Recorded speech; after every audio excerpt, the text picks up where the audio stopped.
Hi, I'm Alana. Welcome to another video. In today's video, we're doing a Get Ready With Me for Church.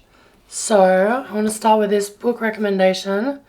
It's called I'm Glad My Mum Died by TIMECODES. So, I can't believe it took me this long to read this book. It's basically about this girl, and she's a woman now, but she writes about how, her mom just pressured her, her whole life. She felt like she was living to, make her mom happy and not for herself. And, her mom pushed her into show business when she actually, had no personal interest in acting herself. And so, it's about how, her whole life was spent just trying to please her mom and make her mom happy rather than, doing what she wanted.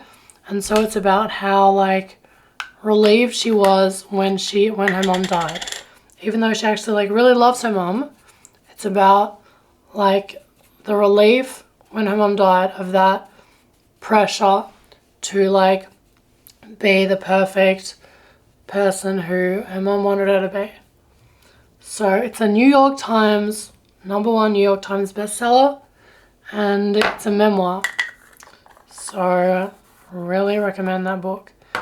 And then the other thing that I was going to talk about today, so in class last night, we talked about holding, which is when you have a new baby, you hold them. So it's about literal holding, but also, it's about how, so Donald Winnicott did research back during the war. He was a physician who worked with children during the war, and he wrote in one of his papers that when children are separated from their parents, during wartime, whether it's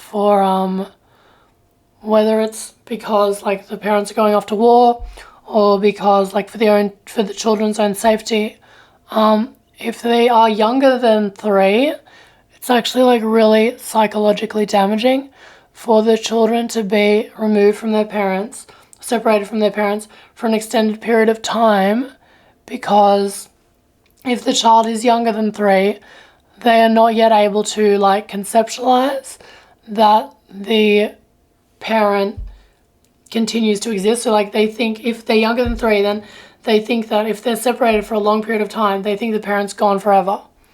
So yeah, he wrote about that. And so our class last night was about holding, which is holding, holding a baby, but it's also about how, your baby looks to you for, when it cries, you need to comfort it and say, it's okay, you'll be all right.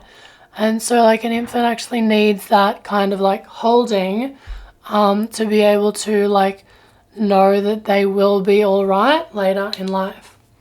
And we also talked about something really interesting, a theorist called Walter Bion, who wrote about thoughts, and he said that thoughts have alpha elements and beta elements.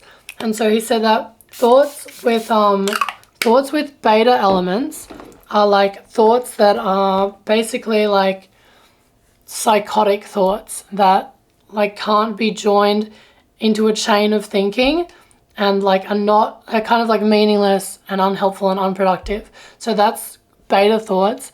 And alpha thoughts are thoughts that are that do have meaning and are helpful and that you can act on and work with and are productive. And alpha thoughts are thoughts that can be effectively integrated into a chain of meaningful thoughts. So beta thoughts are thoughts that would be present in psychosis. So I found that really interesting.